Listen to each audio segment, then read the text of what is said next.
ছবিতে বসে থাকা যেই ভদ্রলোককে দেখা যাচ্ছে ওনার সামনের গাড়িতে ওনার স্ত্রী শুয়ে আছে। স্ত্রীর জানাজা হওয়ার কথা ছিল রাত 9টায়, কিন্তু উনি চাচ্ছিলেন না যে এত রাতে জানাজা হোক। মৃত মানুষকে যত দ্রুত সম্ভব কবর দেয়া ভালো, এই ব্যাপারটা মাথায় রেখে কাউকে বলতেও পারছিলেন না যে ওকে আরো একটু থাকতে দাও আমার সামনে, আমি এখন ওকে বিদায় জানাতে প্রস্তুত না। এমন মুহূর্তে ওনার ছোট ছেলেটি হয়তো বাবার মনের ভাষা বুঝে ফেলেছিল। তারপর পরিবারের সিদ্ধান্ত হলো জানাজা হবে সকালে।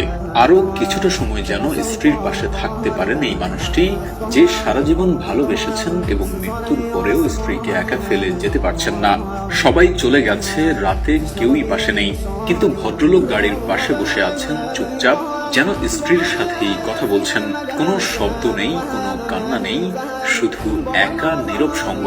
তিনি যেন বলছেন, তুমি নেই জানি, কিন্তু আমি আছি, আমি এখনো তোমার পাশে আছি।